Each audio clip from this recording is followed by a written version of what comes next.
কোটি কোটি টাকা খরচ করে রাজ্যের নতুন সরকারের মন্ত্রীদের আবাসন মেরামতির পর এবার মুখ্যমন্ত্রীর স্ত্রীর নিরাপত্তাতে সরকারি পুলিশ নিয়োজিত করার পরিকল্পনা চলছে। জানা গেছে, স্টেট ব্যাংক অফ ইন্ডিয়ার গান্ধীগ্রাম শাখাতে সম্প্রতি যোগ দিচ্ছেন রাজ্যের মুখ্যমন্ত্রীর স্ত্রী নীতি দেব। আর এ লক্ষ্যে শুরু হয়ে গেছে রাজ্য প্রশাসনের জোর তোড়জোড়। রাজ্য পুলিশ প্রশাসনের অন্দরেই যা নিয়ে গুঞ্জন শুরু হয়েছে। অনেকের অভিমত, তিনি শুধু মুখ্যমন্ত্রীর স্ত্রী নন, উনি কেন্দ্রীয় স্বরাষ্ট্রমন্ত্রীরও নিকট আত্মীয়, যার সুবাদেই নীতি দেবের নিরাপত্তা নিয়ে জোর চিন্তিত রাজ্য প্রশাসন।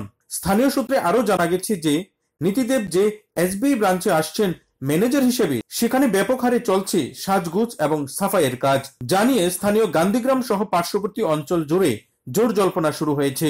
মানুষ বলছেন, মুখ্যমন্ত্রী স্ত্রী বলেই উনার জন্য এত সব ব্যবস্থাপনা, আটুসাটু নিরাপত্তা ব্যবস্থার পরিকল্পনা। একই সাথে অনেকে আবার এও উক্তি করছেন, আগের মুখ্যমন্ত্রী স্ত্রী যখন কোনো নিরাপত্তা রক্ষী ছাড়াই দীর্ঘদিন যাবৎ চলাচল করেছেন এবং করছেন, তখন নতুন মুখ্যমন্ত্রী স্ত্রীর ক্ষেত্রে কেন এত সাজগুজ এবং নিরাপত্তা? যাই হোক, মুখ্যমন্ত্রী স্ত্রী নীতি দেবের কিন্তু রাজ্যে ট্রান্সফার বা বদলি হয়ে আসা এবং গান্ধীগ্রাম এসবিআই ব্রাঞ্চে ম্যানেজার হিসেবে দায়িত্বভার নেওয়ার আগাম খবরকে ঘিরে কিন্তু ব্যাপক গুঞ্জনের জন্ম নিল রাজ্য বলে অভিমত তথ্যবিজ্ঞ মহলের। ব্যুরো রিপোর্ট, আকাশ ত্রিপুরা।